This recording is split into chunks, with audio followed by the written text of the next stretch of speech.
পথে যাও প্রভু, এই দক্ষিণ পথ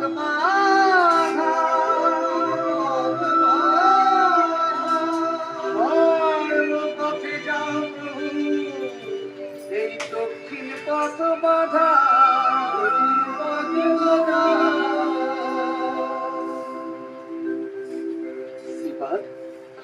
এই দক্ষিণ পথে নবদ্বীপের বীর কোটাল জগাই মাথায় যাদের নাম 24টা ঘন্টা মদ্যপান করে, মাতাল হয়ে থাকে।